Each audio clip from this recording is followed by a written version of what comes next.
he's always been in the 20,000s. And the numbers will not show up for him because of economic reasons. That's it. So it's one of the things that. So I think that we should be, in my opinion, I think we should be balanced in this, and admit that the voter apathy one and the voter turnout is what that basically didn't favor Patrick Boama, in my opinion.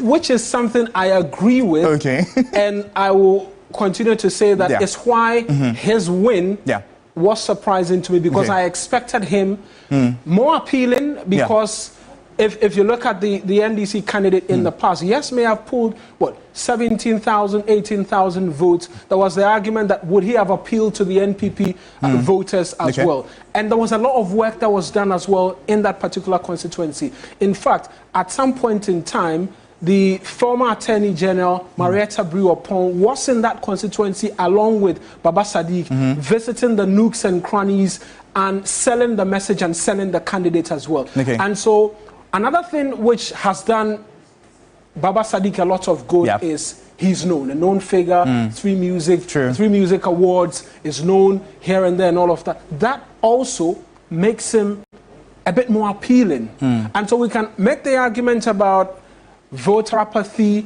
economic challenges, but the presence of a strong candidate always will give a party which believes that, okay, that is my opponent's stronghold, introduce a strong candidate, and let's see where the conversation takes us in terms of your parliamentary and then in terms of your presidential as well. And so, surprising for me, but hey, that's Baba Sadiq, a well-known figure, and there are a lot of factors within this particular constituency which has resulted in this margin of victory for him in the 2024 elections. Well, fair point. But I think maybe we should look at Eslawusu's constituency and of Ablekuma West as well, because and significantly on what they did in 2020, because if we compare what happened in... This may be a point towards unity in that the interim Prime Minister is going to be Mohamed al-Bashir, but he certainly will be a key influence behind this.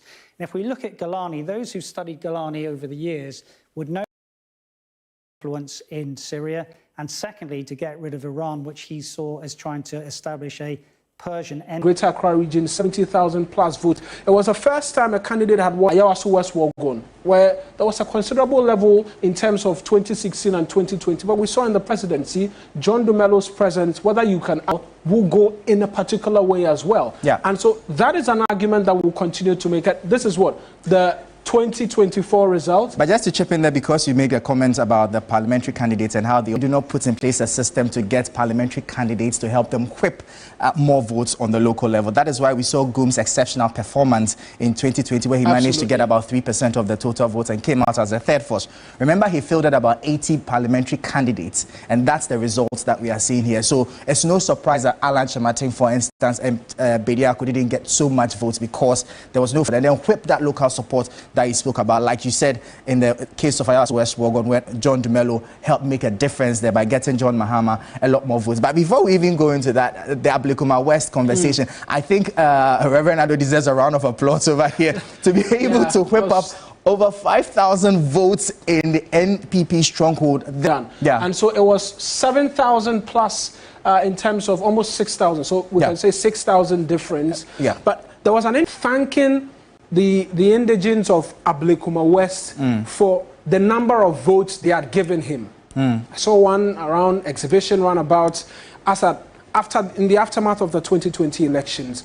And that's when I began to make the argument that, look, if the NDC maintains Reverend Kwaku Addo into the 2024 elections, at a time which is helping serve the interests of locals there as well, then you begin to look at the fact that he can appreciate the party's votes in that particular part of the country. And so for me, in terms of 2020,